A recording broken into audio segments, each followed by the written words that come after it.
Boa noite a todos. Meu nome é Patrícia, sou enfermeira. Já de antemão quero agradecer à comissão pelo convite. Esse evento que é sempre a gente tem parceria, eu sempre participo e é um grande prazer.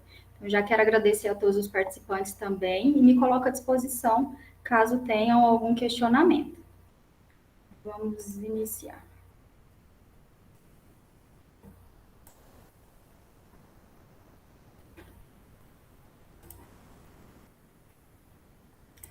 Bom, o tema que foi selecionado para a minha apresentação foi o protagonismo da enfermagem obstétrica e as adaptações frente à pandemia.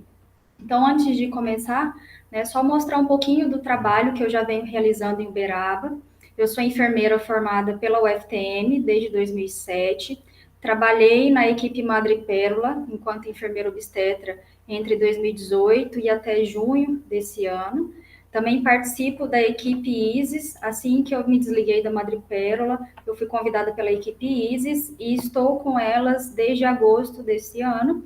E também participo de uma outra equipe ISIS, mas que faz parto domiciliar, só que é na cidade de Franca. Então a gente abrange Uberaba, região. Então, só para não confundir, né, existe uma equipe ISIS aqui em Uberaba que faz só parto hospitalar, e a equipe de Franca, que também chama equipe ISIS, em que eu atuo como parteira de partos domiciliares. Tenho duas filhas, a Yumi, de 6 anos, e a Aika, de 4, e desde 2008, desde outubro de 2008, eu estou na corporação, especificamente agora atuando na unidade de resgate.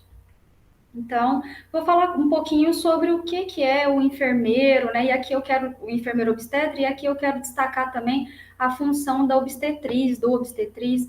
Então, muitas vezes a gente vê essa nomenclatura e algumas pessoas se confundem, né? Não sabem se é a mesma função de um enfermeiro obstetra. Então, o enfermeiro obstetra é aquele que faz a faculdade de enfermagem, se especializa em obstetrícia, e o obstetriz, a obstetriz, é aquela pessoa que escolheu diretamente a faculdade de obstetrícia e que atualmente, se não me engano, só tem na USP de Ribeirão, né? Tem em alguma USP, em algum polo da USP tem.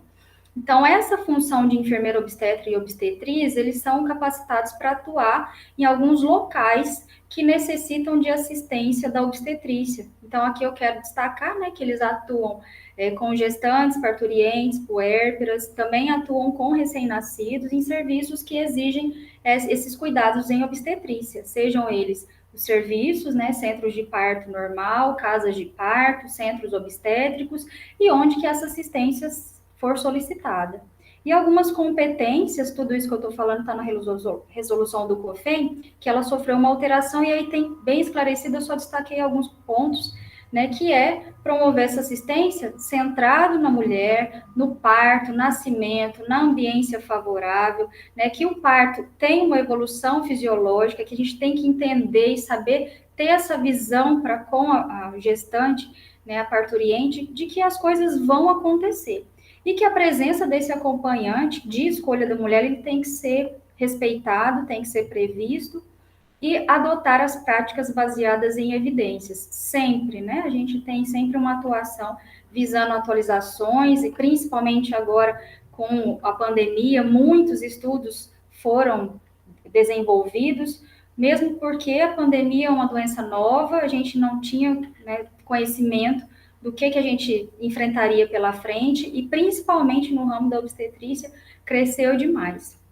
Então, também avaliar essa evolução do trabalho de parto e dar a essa mulher a tomada de decisão, não é dar para ela, né? É retomar essa tomada de decisão, porque a partir do momento que a parturiente ela foi lançada para o hospital, né? Esses partos ficaram institucionalizados, foi retirado dessa mulher essa tomada de decisão, a autonomia, o protagonismo. Então, garantir que ela tenha, né, novamente essa tomada, essa autonomia e o protagonismo.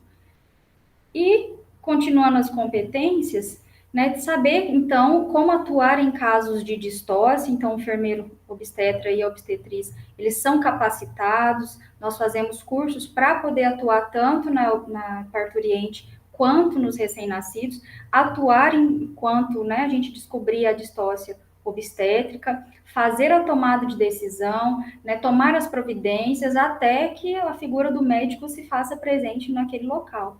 Né, ele tem que intervir, tanto a enfermagem quanto ao resto da equipe intervém naquele momento de intercorrência para que seja dado um desfecho positivo para essa mãe e para esse recém-nascido. E esse acompanhamento obstétrico da mulher e do recém-nascido acontece desde o momento da gestação, parto, internação, até a alta. Então, o enfermeiro obstetra, obstetriz, tem essa competência de poder acompanhar todo o processo de gestação, parto, puerpério e também o acompanhamento do recém-nascido. Aqui eu trouxe algumas legislações para a gente embasar bastante no que a gente vai ter pela frente, né?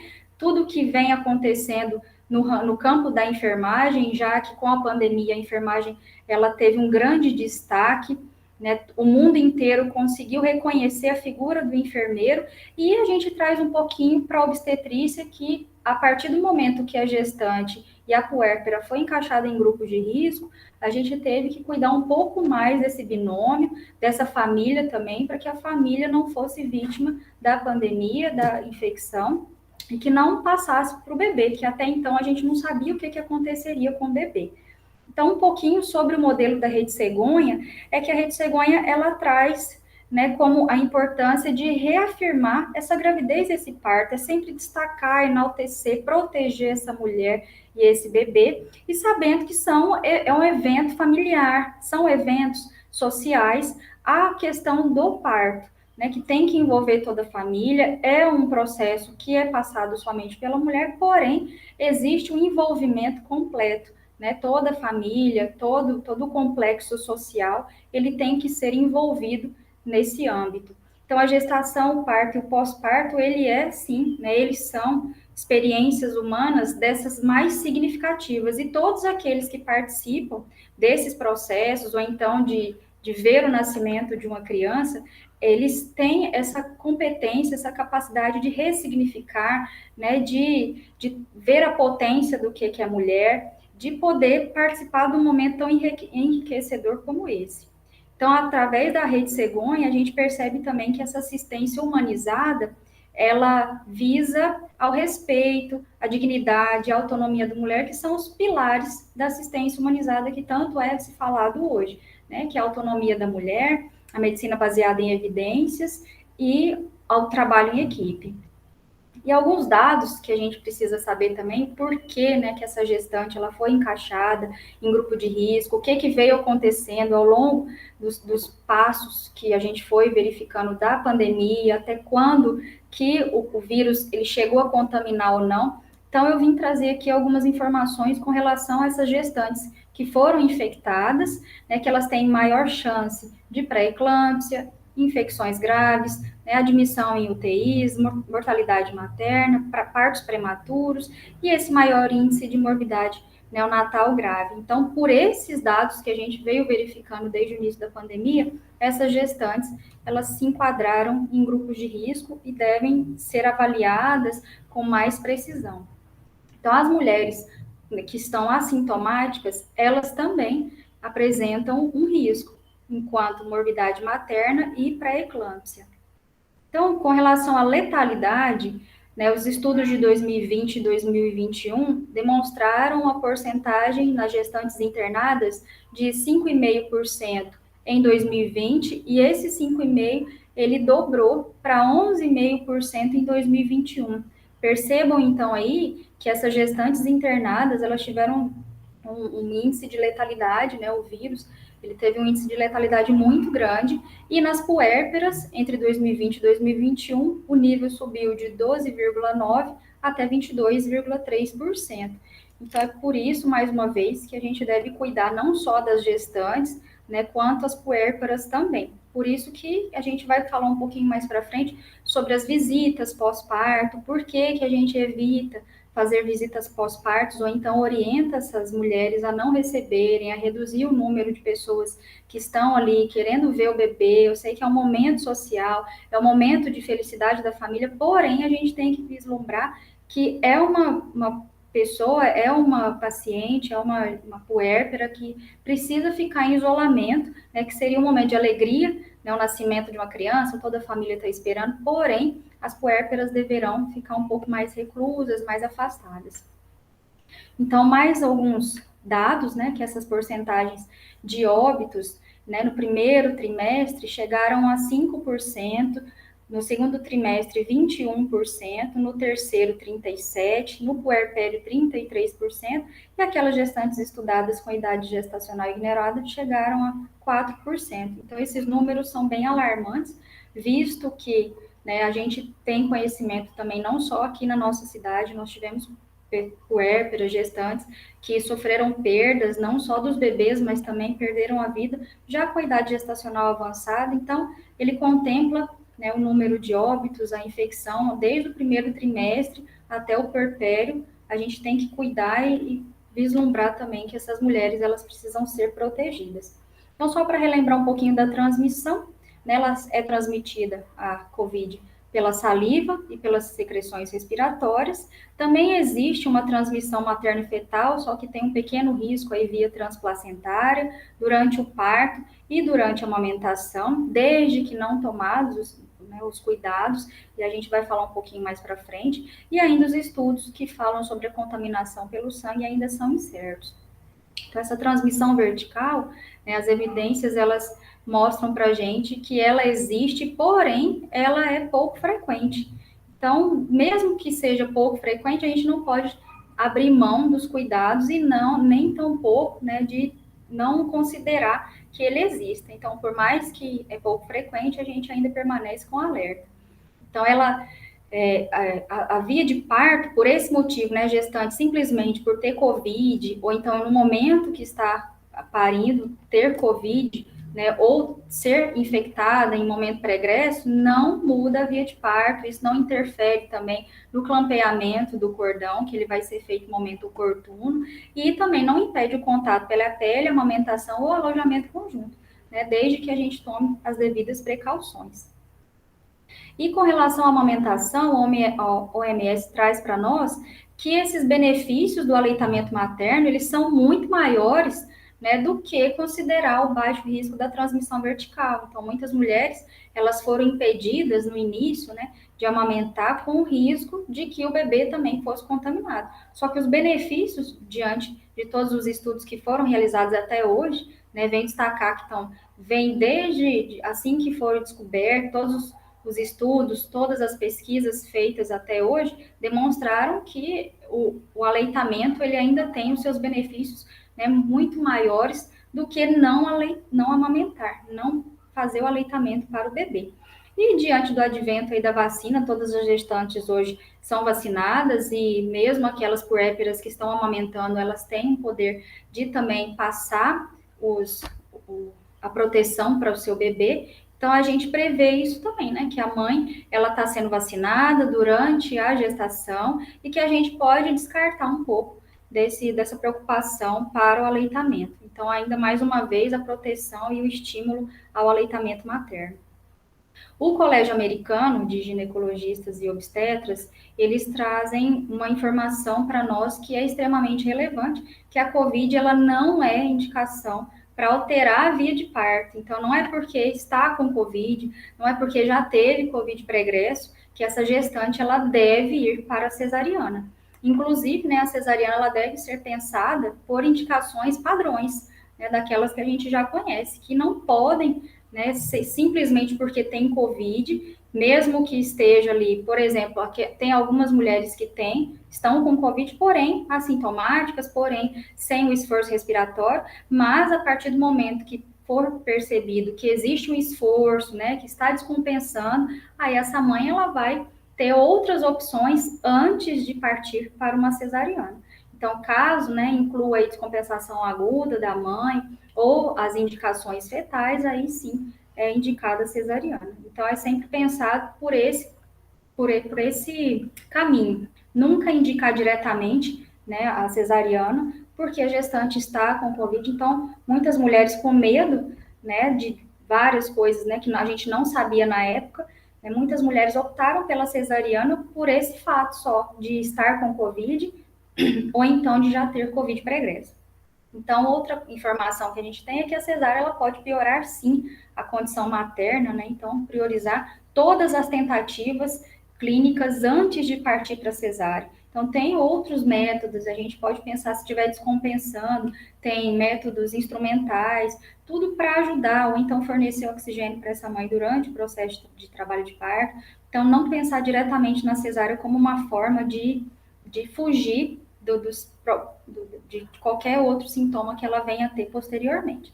E o Manual de Boas Práticas da Assistência do Parto, ele traz especificamente para nosso estudo de pandemia, que a pandemia veio para trazer essa solidão, esse afastamento, isolamento, e não é isso que o manual ele pede, né? O manual, inclusive, ele requer o contrário, que essa mulher seja acolhida, que ela seja bem recebida, que esse bebê seja bem recepcionado.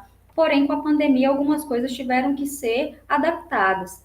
Então, algumas classes, né, que a gente percebe aí, principalmente aqui na nossa cidade, perdão, as doulas, elas foram impedidas, às vezes, de entrar nos hospitais, ou então os acompanhantes não puderam entrar nos hospitais, e a gente também vai fazer uma observação lá na frente, por conta das pandemias, das ondas, né, vermelha, roxa, que a cidade, ela passou. Então, há que se destacar que cada município, que cada região, ela tem algumas ferramentas, né, para barrar a pandemia, o alastramento da pandemia naquelas épocas. Então, criou-se um cenário um pouco tenso, principalmente para o cenário de parto. Né? Muitas discussões ali envolvendo, porque é lei, e aqui eu, né, venho destacar também que eu sou a favor da entrada da doula, porém eu entendo, né, que naquele momento mais crítico da pandemia a gente teve que causar assim um afastamento, né, uma reclusão um pouco mais para proteção dessa gestante, desse bebê, dessa puérpera. Então, o que os protocolos eles vêm falando para nós? Que os estudos estão sendo feitos e que novas atualizações vêm sendo reformuladas, vêm sendo lançadas e que a gente tem que acompanhar para saber, né, estudar, para saber até que ponto que isso vai ser benéfico para a mãe, né, até que ponto a gente tem que dar uma pausa, principalmente, né, nas visitas ou então na equipe. E aí, mais para o final, eu venho trazer um pouco da experiência enquanto equipe, do que foi feito durante o período de pandemia para proteger esse binômio e essa família, porque o acompanhante ele estará lá conosco. Então, o que é feito, né, de improvisado e sempre pensando nas boas práticas. Então, a gente tem que pensar que existem sim os protocolos, existem as guidelines, só que a gente tem que pensar que naquele momento a gente tem que abrir um pouco o nosso campo de visão, que por mais que seja lei, mesmo assim a gente tem que pensar num patamar diferente, porque quando foi, né, criada a lei ou então alguns outros protocolos, a gente não estava em época de pandemia e nem se pensava que a gente passaria por uma pandemia. E acabou que a gente vivenciou todos esses transtornos desde 2019 e que causaram um impacto muito forte, né, na sociedade e aí especificamente na nossa gestante que precisa tanto de um acompanhamento, do acompanhante nesse período. Então, muitas coisas sofreram alterações. Então, ainda com relação às boas práticas, né? Qual que é o objetivo? O que as boas práticas têm nos mostrado? Que esses profissionais de saúde, eles devem ficar atentos, sim, à proteção dessa mulher, do bebê e dessa família. Então, por mais que tenha um manual, a gente tem que fazer alguma coisa ali de improviso. E o né, tem o manual e o que a nossa cidade veio fazendo, o que o município prevê? Né, alguns hospitais, eles têm, sim, os protocolos internos e a gente tem que respeitar, inclusive, né, porque muitas famílias ainda na época, né, bem quando começou a pandemia, reclamavam por que não podiam estar presentes. Então, a gente foi criando algumas adaptações, né, chamadas online, para poder proporcionar essa família, que antes participava ativamente, ia todo mundo para a porta da maternidade para ver o bebê, assim que dava autorização, saía da sala de parto, dava uma voltinha lá no corredor, mostrava para a família, só que isso não foi possível mais. E aí sim a gente foi criando métodos, né? Hoje, com o advento aí da tecnologia, nós podemos dar um pouco mais de conforto para essa família, para que ela assista esse parto, né? Então, chamadas online, ou então a doula proporcionou isso, ou infelizmente, às vezes as doulas não puderam, e a gente sempre passa informações, então, é sempre no sentido de proteger. Nós temos, né, o nosso princípio, que são os protocolos, né, toda a legislação, mas também temos preferências. O que eu posso fazer naquele momento, o que vai ser benéfico e o que não vai ser. Então, o objetivo sempre da equipe de saúde é proteger essa mulher, esse bebê, essa família. Então, já na anamnese inicial, já prevê o que eu posso ter, né, de complicações ou então de facilitador. Então, avaliar esses possíveis sinais e sintomas dessa mulher, desse acompanhante, né, fazer perguntas que antigamente a gente não fazia, não se tocava nesse assunto, né, se está com tosse, febre, dor de garganta, sinais, sintomas da Covid. Então, algumas coisas foram acrescentadas, né, para na nossa prática a gente poder sempre proteger e prever, né, o que eu posso ter, porque no momento que ela inicia a gestação até ela chegar no momento do parto, muitas coisas acontecem. Redobrar o cuidado no puerpério, principalmente porque a puérpera também é considerado grupo de risco, então sempre proteger, evitar muito fluxo, evitar que essa puérpera receba, né, infelizmente ela vai ficar no hospital às vezes um pouco mais sozinha até o momento da alta, então evitar trânsito demais no hospital, visitas, porque cada um que entra e que sai pode ser um carregador aí das contaminações. Então, o que a literatura veio trazendo? Que essas mulheres estavam bem e que, de repente, elas começaram a descompensar no final do trabalho de parto e no puerpério imediato. Então, isso já gerou um descontrole ali na equipe, por que acontecia isso, né? Por que essas mulheres acabaram, inclusive, pelos estudos, algumas mulheres vindo a óbito já no puerpério imediato, porque descompensaram tanto, né? Foram entubadas, foram levadas para UTI, e esse bebê, ele ficava sem ter a mãe ali perto, sem ter o estímulo da amamentação, sem ter o contato pele a pele, porque já imediatamente elas começaram a ter alterações respiratórias. Então, manter a atenção, né, o que a equipe tem que fazer assim que termina, né, a parte do parto, da expulsão do bebê, contato pele a pele, sempre monitorando essa puérpera, sempre fazendo os sinais vitais dela, atentando para a oximetria, para a saturação, para ver o quanto que ela está confortável, né, no seu respiratório, para que seja assim que detectar qualquer alteração, seja dado a atenção direcionada para ela. Então, debater também sobre essa alta precoce. Hoje os hospitais eles reduziram um pouco do tempo de internação, então que antes era 48, salvo em alguns pontos, né, que devem ser sim considerados, que aí a gestante, a puérpera tem que ficar as 48 horas, mas essa alta precoce ela tem que ser discutida até que ponto também ela é benéfica para essa mãe, né, em quais condições que ela pode ter, né, e se é seguro ou não essa alta precoce, mesmo porque antes elas ficavam um período maior para aprender a dar o leite para a criança, para estimular, para aprender a trocar, dar o banho, né? Antes a gente tinha esse tempo um pouquinho maior. Hoje não, né? A intenção é que saia rápido do hospital para que evite o maior contato e evite a contaminação dessas puérperas.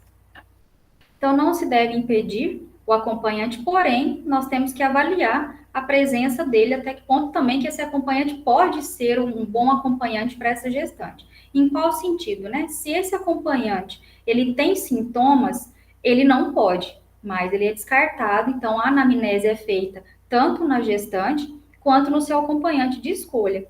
E aí, perguntar para esse acompanhante se ele tem sintomas, como que ele está, fazer também uma entrevista com esse acompanhante, caso naquele momento de parto ele tenha sintomas, ele não poderá ser o acompanhante dessa gestante, ela vai ter que abrir mão desse e optar por outro, né? Porque esse acompanhante com sintomas, ele vai carregar a contaminação para dentro do hospital e é um risco para toda a equipe, para todo o hospital, né? Para a equipe, não só se ela tiver a equipe particular, mas também a equipe do hospital, então todos aqueles que tiverem contato.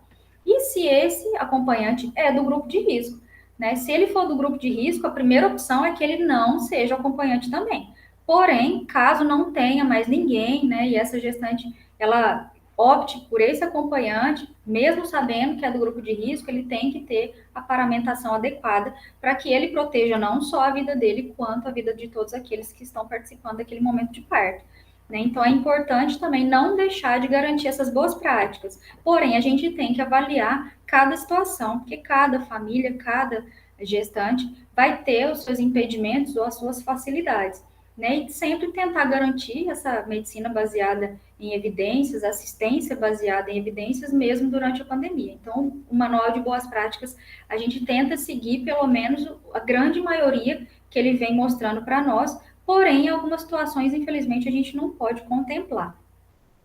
Então, algumas práticas, ainda que se mantêm iguais, a gente consegue garantir essas práticas, porém, algumas a gente tem que adaptar a esse momento e outras a gente não vai conseguir promover para essa gestante, para essa família. Então, é necessário que a gente identifique esses sintomas, né, na anamnese, na conversa, assim que ela começar o seu pré-natal, deixar essa gestante ciente das possibilidades, né, esclarecer que a cesárea não é a primeira opção, caso seja a primeira opção dela, ela tem que estar ciente do que causará, dos riscos que ela pode correr nessa cesárea, né, orientar sobre o que é o parto normal. Então, todas as informações o pré-natalista já tem que passar para ela nessa anamnese inicial, e assim que ela estiver no finalzinho da gestação, orientar também quanto a sintomas, né, fazer outra pesquisa, no dia da entrada em trabalho de parto, no momento da internação, que ela saiba também, né, que ela vai passar por uma outra pesquisa.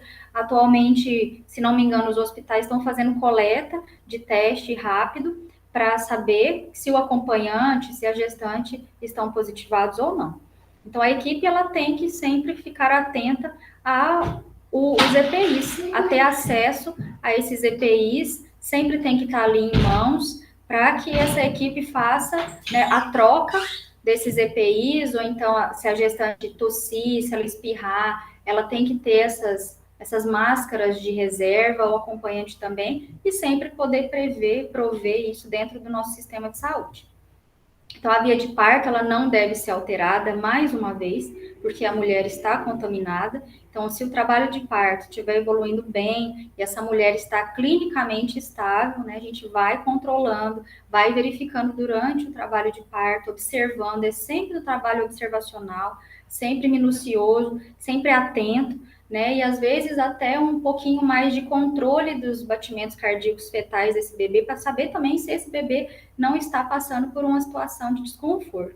Então, caso esteja tudo certo, prossegue com o parto vaginal e é claro que se em algum momento as coisas estiverem fora do que é o esperado, a gente pode abrir mão também, né? Se essa mulher estiver às vezes com desconforto muito intenso, muito dispneica, cansada, a gente pode usar, né, dos instrumentais que a gente tem ali, que é o vácuo extrator ou fórceps, mas dependendo também do nível do estágio de parto que ela tiver.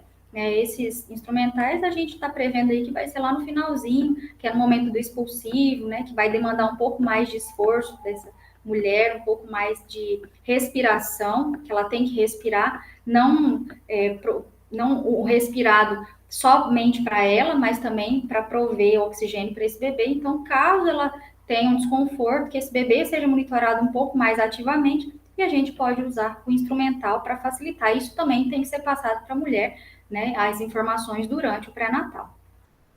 A analgesia não é contraindicada, né? Os estudos, a gente percebe aí que muitas mulheres têm medo, às vezes, da analgesia, o que pode causar de prejuízos para o bebê, se vai afetar o bebê durante o processo do trabalho de parto. Então, com relação à COVID, essa analgesia não é contraindicada e ainda, né, facilita, às vezes, em muitos processos de partos que a mulher está muito tensa, partos ainda que está no trabalho de parto prolongado, está cansativo, a analgesia vem aí para dar um conforto, para dar um descanso para essa mulher, e quando o efeito passar, ela vem com força total e consegue concluir, né, o que ela estava desejando.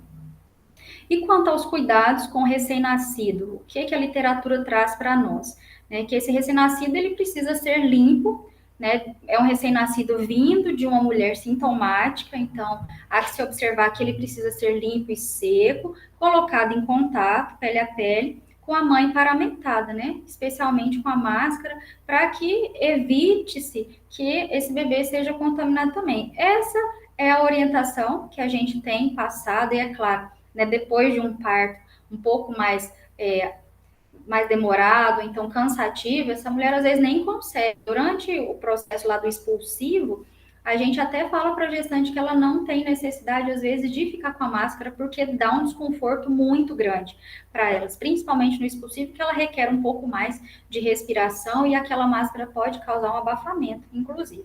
Então, durante o expulsivo, ela pode retirar a máscara assim que o bebê nascer, ela volta com a máscara, esse bebê tem que ser limpo, seco, dado os primeiros cuidados, até que ela possa recebê-lo nos braços.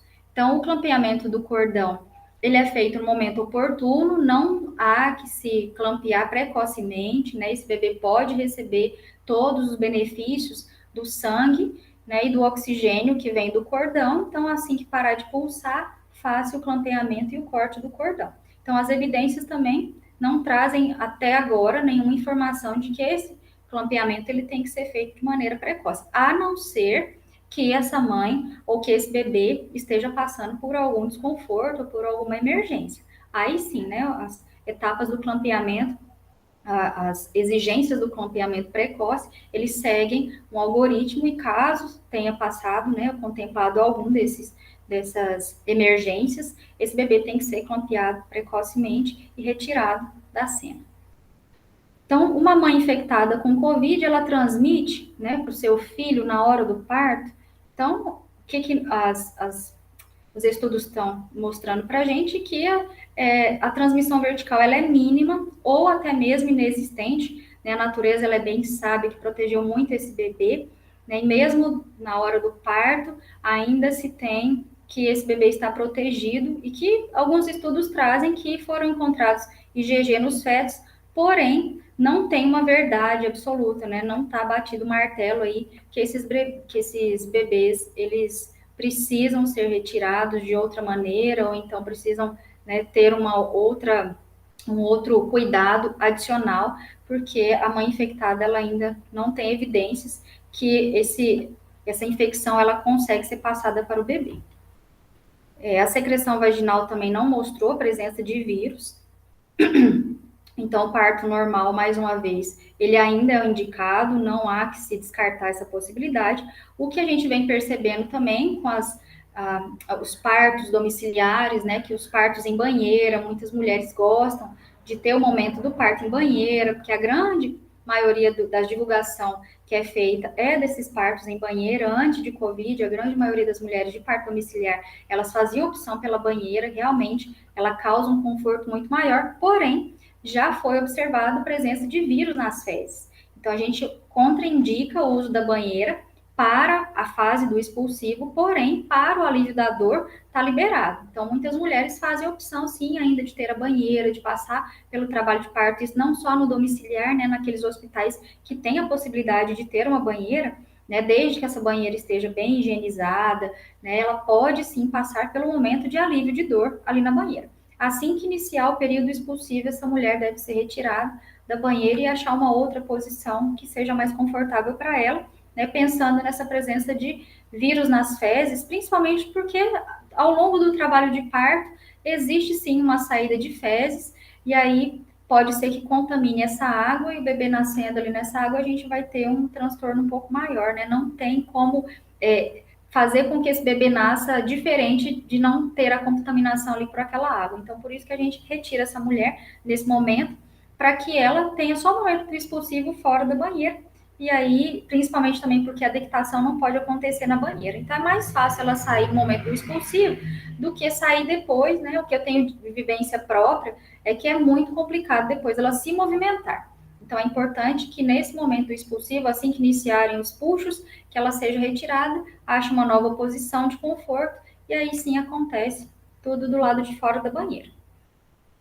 E o parto vaginal, né? Se acontecer o parto vaginal com a mãe COVID positivo, esse bebê, né, constatado como saudável, ele deve ser encaminhado para o berço aquecido, para ser seco, né, cuidado, receber os primeiros cuidados ali, para que dê tempo para essa mãe, né, ser higienizada, paramentada, e esse bebê vai para ela. Né, pensando que o momento do parto, a sala de parto, esse bebê não vai ficar longe da mãe, do que antigamente era pensado, né? Esse bebê tem que ir para um outro recinto? Não.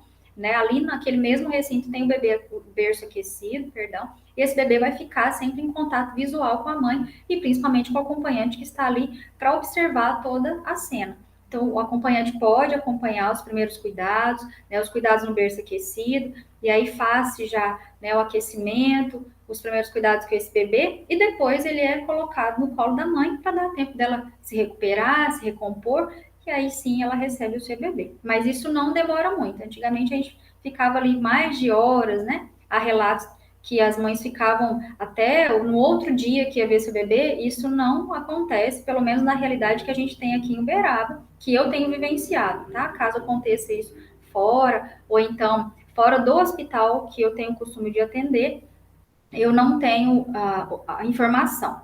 Então, o que eu tenho de experiência é que esse bebê ele fica sempre em contato visual com a mãe, e assim, rapidamente, que já forem dados os primeiros cuidados, esse bebê já vai em contato pele a pele, já é estimulada a amamentação para essa mãe, e ela fica com esse bebê na primeira hora, a gente sempre protege a Golden Hour. Então, quais são as recomendações durante o trabalho de parto? Que essas mulheres sempre, né, fiquem com seus acompanhantes, e que a gente tem que inserir esse acompanhante. Às vezes a gente pensa que o acompanhante ele simplesmente vai ter um papel ali muito passivo, mas não, né? Na vivência que a gente tem visto, o acompanhante ele ajuda sim, às vezes faz uma massagem, né? Pensando que a doula nem sempre está no cenário.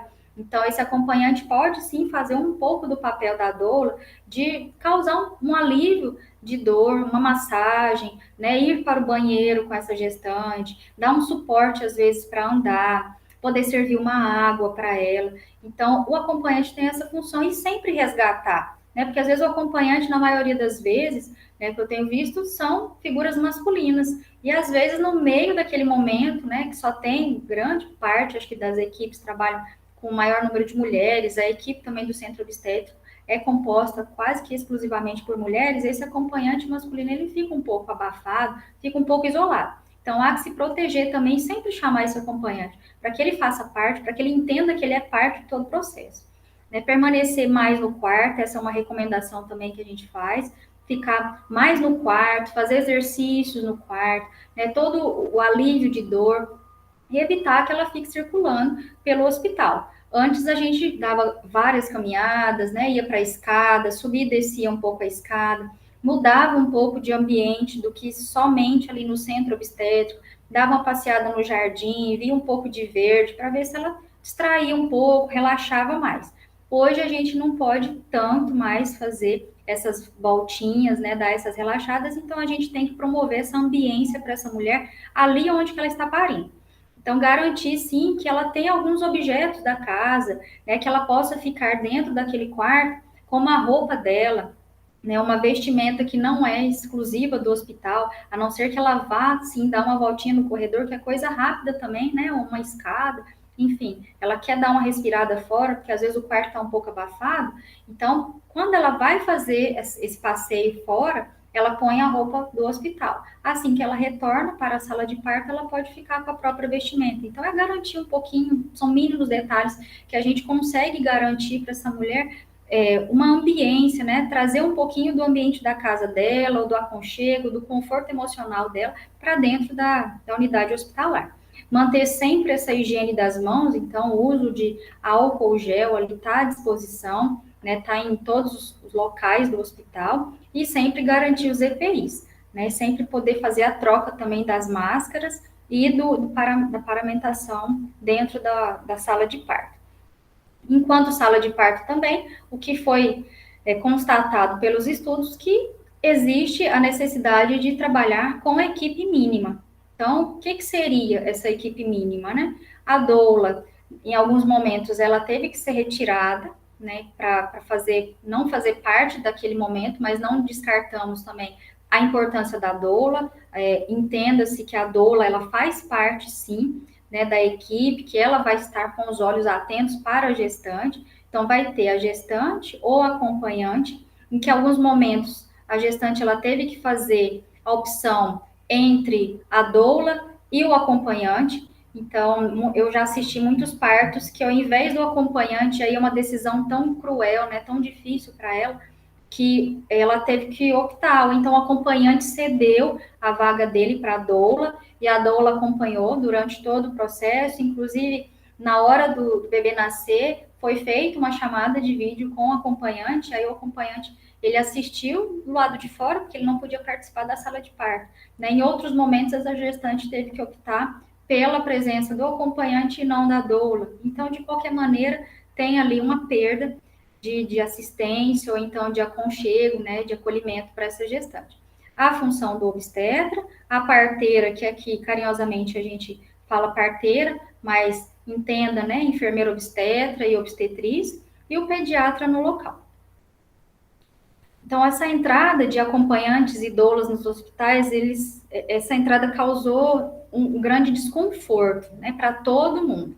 Então, as doulas, elas sim reclamaram porque não podem entrar, né, com vários argumentos, e aqui eu não vou pontuar, mas eu entendo também o momento de pandemia, mas também entendo a importância da doula.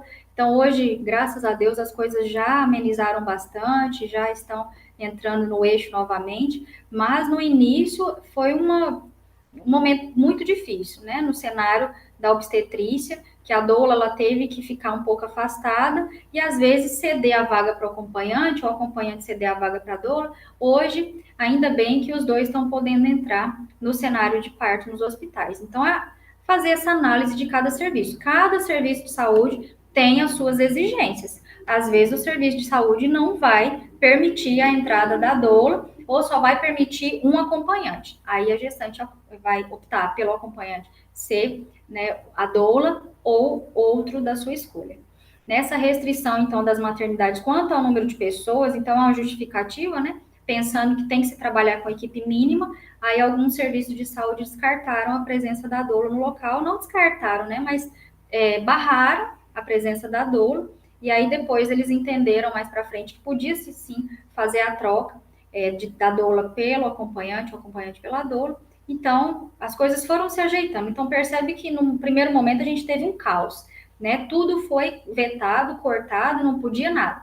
Aí, no momento que foram surgindo novas pesquisas, surgindo, né, novos estudos, foram entendendo melhor o que era o cenário Covid, as coisas foram se ajeitando e hoje, 2 anos após, a gente já consegue ter um equilíbrio no cenário obstétrico.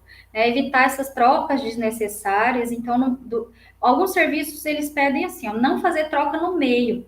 O primeiro acompanhante que for acompanhar essa gestante, que ele fique durante todo o processo, né, que não fique fazendo aquela troca. Antes a gente podia fazer a troca, né, até, por exemplo, uns 9, 8 centímetros, podia um acompanhante, depois do centímetro de dilatação, tá? Perdão.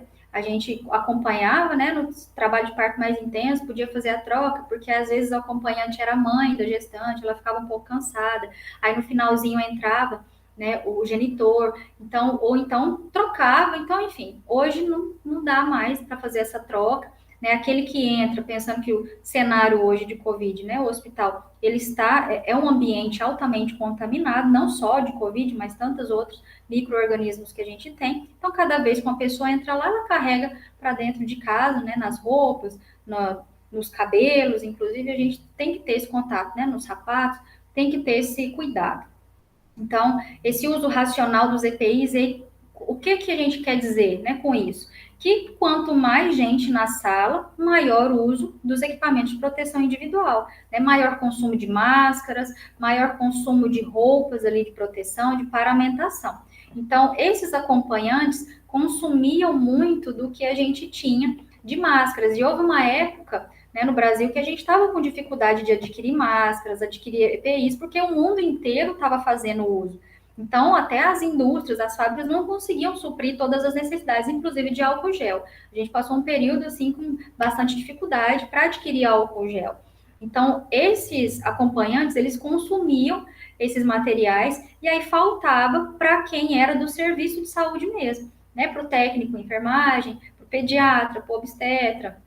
Então, a gente não podia mais deixar que isso acontecesse, porque os profissionais, eles estão ali todos os dias, né? E o acompanhante está ali só naquele período. Então, a gente teve que pensar nesse caminho aí de consumo consciente dos EPIs. Os cuidados com o puerpério, a gente já conseguiu falar um pouco, né? Que essas mães, elas suspeitas ou confirmadas, elas têm que ter um cuidado maior. E esse bebê, ele deve ficar sim com a mãe, não é porque ela tá com suspeita ou confirmada que esse bebê deve ser retirado, mas que ela tem que ter um cuidado especial. Ela pode ficar assim no alojamento conjunto, desde que a cama e o berço estejam a 1 metro de distância cada um, para que seja, né, preservada essa distância, para que a mãe não carregue contaminação e também para que os outros integrantes ali daquele alojamento conjunto possam também ter um distanciamento de segurança. Então, a mãe precisa usar máscara o tempo todo para amamentar e para dar os primeiros cuidados, para dar banho, trocar a fralda, né, cuidar desse bebê. E se ela tiver um espirro ou uma tosse nessa máscara, imediatamente essa máscara tem que ser trocada.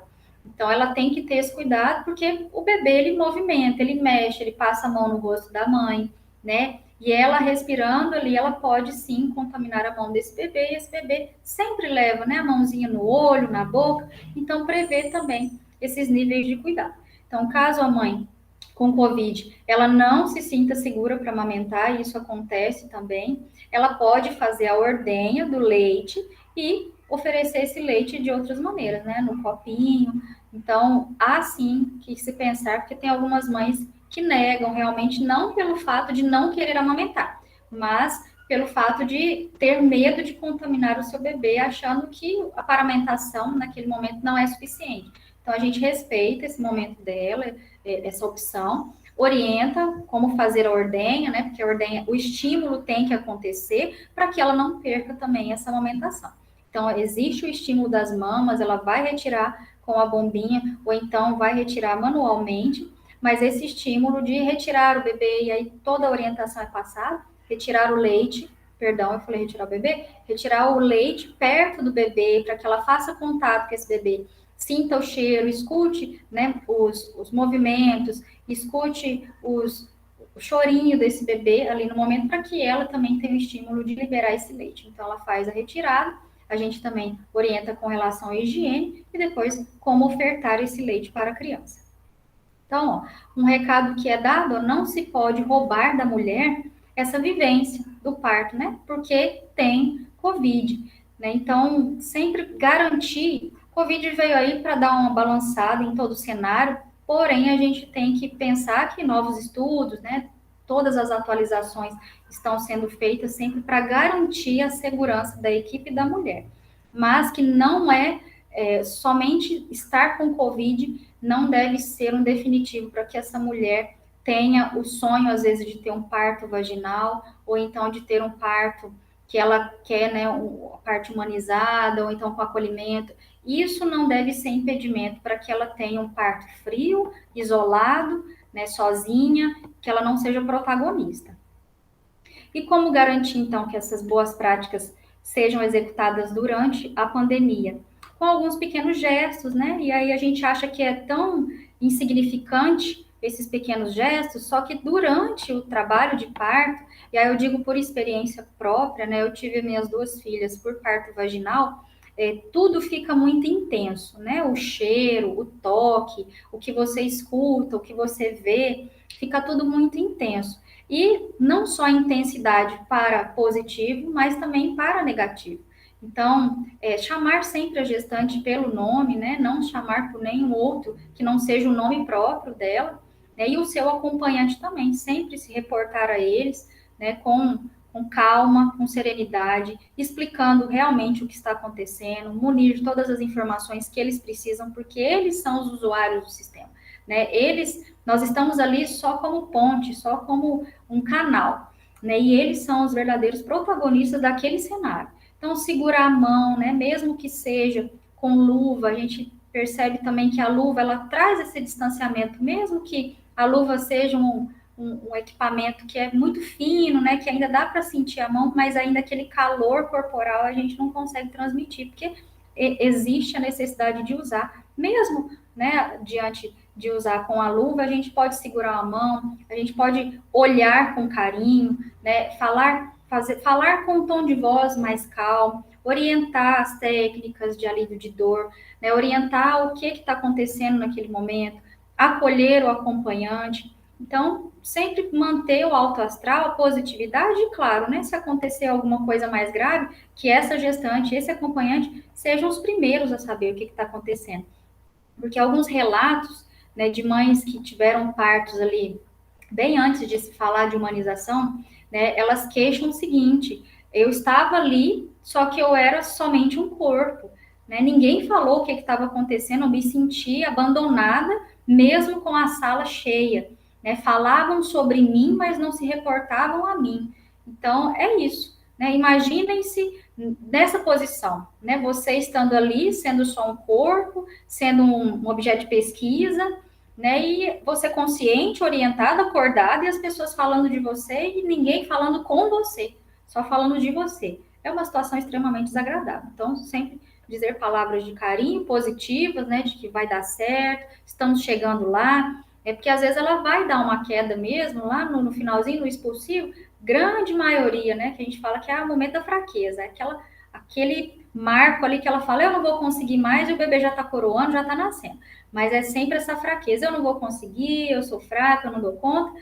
De repente o bebê já está ali. Então, olha, seu bebê já está chegando, né? Sempre positivo. Você está fazendo um bom trabalho, você está linda no seu trabalho de parto. Falar dessa maneira.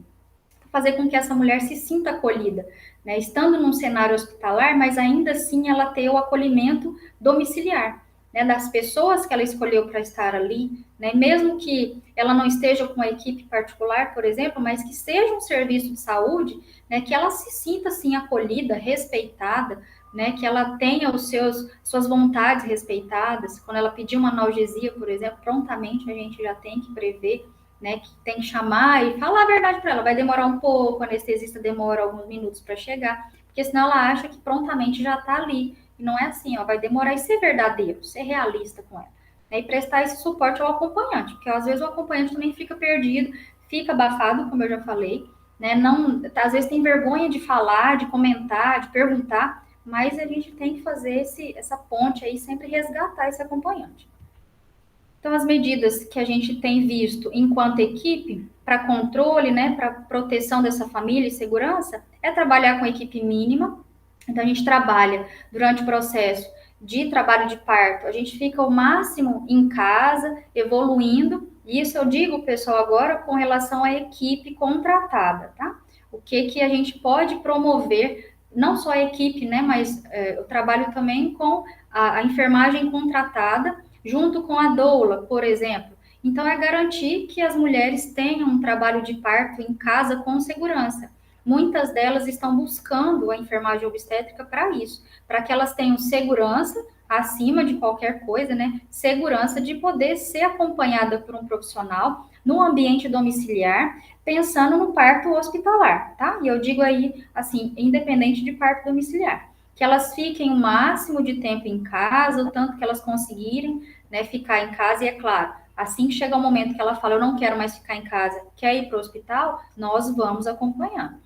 Mas garantir que ela fique no seu ambiente, né? Que é um ambiente que ela vai dilatar mais rápido, vai ser um ambiente mais acolhedor, é o cheiro da casa dela, é o pet, às vezes, ela tem um gatinho, um cachorro, né? Ela estar ali, principalmente se tiver um primeiro filho ou filhos mais velhos, que ela esteja nesse convívio com a família, né? Com um cheirinho dessas crianças anteriores, ou então com a mãe, né? Com o pai. Todo mundo é um evento social, então todos participem disso, porque assim que ela der entrada no hospital, ela não vai ter mais essas pessoas perto, né? O calor, né? O sentimento ali pertinho, não vai ter. O máximo que a gente pode fazer é uma chamada de vídeo. Então, é que ela fique máximo de tempo em casa, evolua com segurança, e assim, né, no momento oportuno, ela vai para o hospital e finaliza esse parto lá. Então, é trabalhar com a equipe mínima, assim que ela dá entrada no hospital, o restante da equipe já está aguardando, e aí que a gente não fique o tempo todo na sala de parto. É uma preocupação nossa também, porque existe o momento de estar a equipe não precisa estar presente o tempo todo para se fazer presente, né? A equipe ela pode estar às vezes do lado de fora do quarto, mas a gestante entende que a gente sempre está ali dando suporte, porque tem um momento de intimidade do casal, né? Às vezes o casal ele precisa descansar, precisa dormir, então quer ir, às vezes, para o chuveiro junto, conversar, né, para que o acompanhante dê suporte emocional para essa gestante. Então a equipe dá um passo atrás e deixa o acompanhante e a gestante naquele momento mais tranquilo. Então a equipe ela faz esse papel de não ficar presente o tempo todo e sempre tomar cuidado com a higiene, né, troca de paramentação, se for o caso, realizar os processos invasivos somente quando houver indicação e também garantindo que esses materiais estejam esterilizados, que estejam em condições. Né? Realizar o menor número de toques vaginais também já não é uma questão somente de Covid, mas também de boas práticas, né? Que evita-se fazer toques vaginais em excesso. A gente consegue perceber a evolução de trabalho de parto por outros sinais que essa gestante está nos mostrando. Né? A paramentação sempre exigida pelo serviço, então, para garantir a segurança. E a equipe gestante e acompanhante, a gente dá preferência para que não use adornos, né? Porque todos os adornos, eles carregam um pouquinho de contaminação, principalmente os anéis, né? Isso já foi falado também desde o início da contaminação pelo coronavírus. Usar touca, porque os cabelos também não podem ficar expostos, porque eles carregam, eles ficam muito contaminados pelas suspensões que estão ali no ar.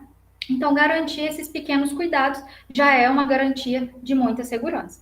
Né? Então, permanecer o máximo de tempo em casa é o que a gente tem vislumbrado atualmente, desde que essa gestante esteja em segurança e também for o desejo dela. É claro que se ela falar assim, não quero passar nenhum momento na minha casa, quero ir para o hospital e ser acompanhada pela equipe, ela vai ser. Então, essas foram as referências que eu utilizei. O material vai ficar disponível com a comissão, caso a comissão queira disponibilizar, eu também não me importo. E fico aberta caso vocês queiram fazer perguntas. A aula vai ser gravada, porém, a gente pode abrir depois um campo para perguntas e o pessoal fica à vontade para mandar contatos, para me encontrar nas redes sociais. Mais uma vez, agradeço a participação no evento, agradeço aqueles que vão participar no momento do evento e aqueles que vão assistir essa aula mais para frente, em especial a comissão que mandou o convite para mim. Tá? Uma ótima noite a todos e a gente se encontra nos próximos eventos. Obrigada.